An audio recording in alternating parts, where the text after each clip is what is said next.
يا بني إسرائيل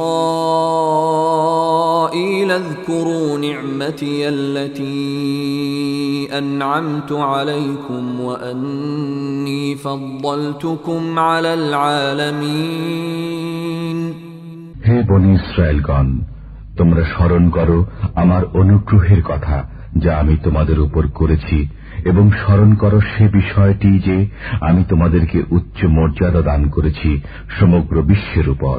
But now there will be a long list of negative reinforcement.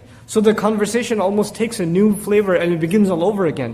Ya Bani Israel, sons of Israel, udhkuru ni'mati allati an'amtu alaykum. Once again, make mention of the favor that I especially favored you with. Wa anni faddaltukum 'ala al-'alamin. And I had for sure, I was the one who had given you preference over all nations. Now this anni faddaltukum also gets overlooked. If you say, well, faddaltukum 'ala al-'alamin, the meaning is complete. I gave you preference over all nations. And anni here isn't just for emphasis. The word ana, I, mentioned twice. Why the Arabs would do that in ancient Arabic is al-ithbat ala ghayr al-fa'il. It's a very subtle principle in Arabic. Let me try to help you understand this in English.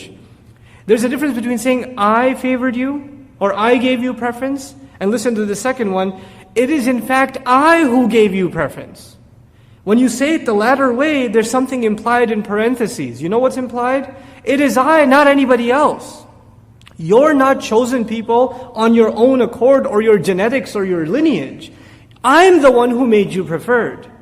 Why this was important to say to the Israelites is because they had assumed that they are special in and of themselves.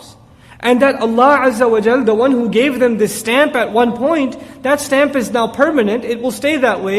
Allah makes sure they understand, no, that honor that you were given, that came from me. And it will be taken back from me as well. I am the owner of that honor. Anni faddaltukum ala al-'alamin. I have given you preference over all nations and peoples of the world.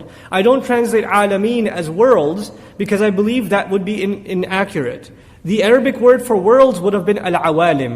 That would be the actual Arabic word for worlds. Alameen, nations and peoples of the world. Generations of the world. This is what alameen implies, and it's proven this way in language and in many, many instances in the Quran.